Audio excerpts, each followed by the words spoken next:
নাম কি? আর সুরাজ আক্তার। আছে আছে।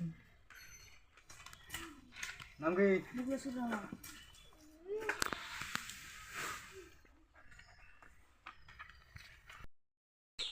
দাদা দাদা আমার মেয়ে হসপিটালে ভর্তি আছে, আপনার সই নাহলে ভর্তি নেবে না। দাদা এই বিরোধী পার্টির লোক এ আমাদেরকে ভোট দেয়নি। আপনার সই নাহলে আমার মেয়েকে ভর্তি নেবে না দাদা। হট এখান থেকে, পার্টি করার বদল ওই পার্টি আর সাহায্য হলো আমায়। হট এখান থেকে, বাড়ি থেকে বাড়া।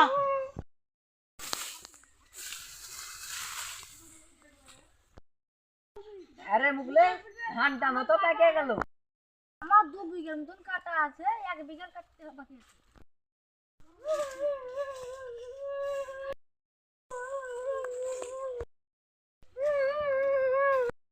কি ব্যাপার রে মাহবুব, কাঁদছিস কেন? আমার ছোট্ট মেয়েটা অ্যাক্সিডেন্ট করে তাহলে মেম্বারের কাছে সার্টিফিকেট আনতে দিলে মেম্বার দেয়নি। হাই মেম রে, তো সার্টিফিকেট দিল না?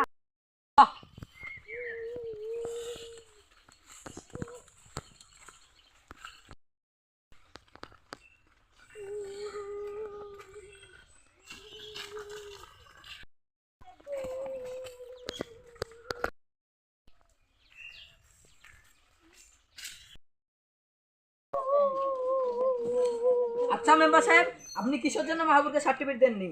তুমি বিরোধী পার্টির লোক, তাই আমি ওকে সার্টিফিকেট দিইনি। আমি দিব না, দিবই না। আমি ওকে আমার বাড়ি থেকে বাইর করে দিয়েছি। আবার কি করতে এসেছি?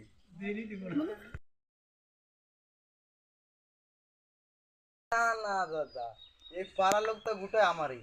টিকিট কাকে দিবে? আমাকে ছাড়া। গ্রামের আমি আর কম কাজ করেছি?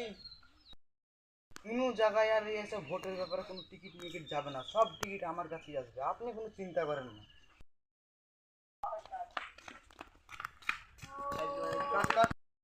আরে দাদা, চিন্তা করছেন কেন? এদের কাজ সব টিকিট আমার কাছে আসবে। আমাকে টেক্কা দেওয়ার মতো না কোনো লোক আছে নাকি? সর্বনাশ হয়ে গেছে। কি সর্বনাশ হয়েছে? আপনাকে টিকিট না দিয়ে ওই পাড়া সাব্বিরকে টিকিট দিয়েছে। কি বললে তুই?